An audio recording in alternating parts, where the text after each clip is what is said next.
Hello, beautiful, and welcome to the Finding Fertility podcast.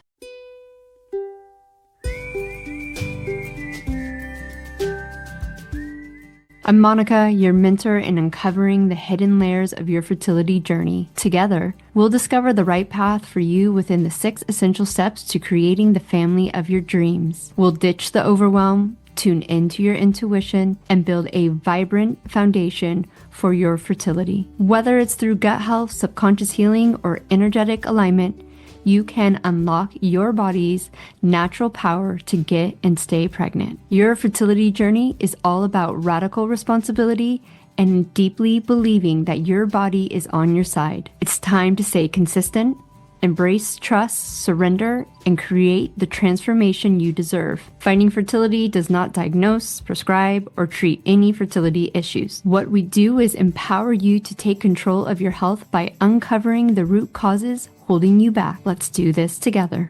Happy Friday, y'all. Welcome back to another episode. I am completely honored you are here with me, becoming the conscious mama you were born to be. This is a threshold week. You have seen over the last 5 weeks how control has ruled your life, this control pattern, and hopefully has softened enough that you're going to see that overdoing can now be observed without defensiveness. This week, your invitation is to notice one place where you keep yourself in motion. Not because it's required, but because stopping feels uncomfortable. I want you to notice the moments, whether it's in the kitchen, at work, at your home, in your fertility journey, wherever it is. Where do you keep yourself busy? And this may be where you recognize yourself the most clearly. Overdoing rarely feels extreme. It doesn't look chaotic. It mostly looks capable, organized, and responsible. Overdoing is the kind of effort that earns you praise. It's that whole, oh, she's super mom, or I don't know how she does it all. When my kids were in school and it was the kind of endish of the second year I volunteered for the PTSA, I said to them, don't do it if you don't have the time to do it. And these women, all of them except one teacher in the whole room, looked at me like I was crazy. And they were just like, what do you mean? And I was like, if no one else is stepping up, say there's 10 tasks that need to be done, you're willing to do all of those tasks, but you are now burnt out. And so you're asking other people to step up. So you're saying, hey, I need 7 people to help out. I'll do the other 3. And if no one's willing to help out, don't do it. Just don't do it. And it wasn't a light bulb moment for most of them. It was just like this horrendous, what are you talking about? We cannot do it. I was like, it doesn't matter. It's not life threatening. The kids' lives aren't going to be, they're not going to end up in therapy because the PTSA didn't show up for them in school. It's just, it was wild. I have friends who will be like, oh my God, that mom does X, Y, and Z. She's so amazing. And I just sit there quietly. I'm not judging. This is just reality. She is on an antidepressant and she's frazzled and stressed out, but she just keeps doing because that's the way her nervous system stays regulated. Movement creates momentum. Momentum creates a sense of safety, and slowing down can feel like losing control. So, overdoing becomes a way to cope, not because you don't trust yourself, but because stillness asks you to feel what effort keeps at bay. And this is closely, if not completely, linked to worthiness and self love and a martyr pattern. So this week is not about doing less. I'm not telling you do less. Remember, this is about becoming the ultimate observer right now. It's about noticing where movement is automatic, where you just go into overdoing and hustling because your default frequency, that is your autopilot.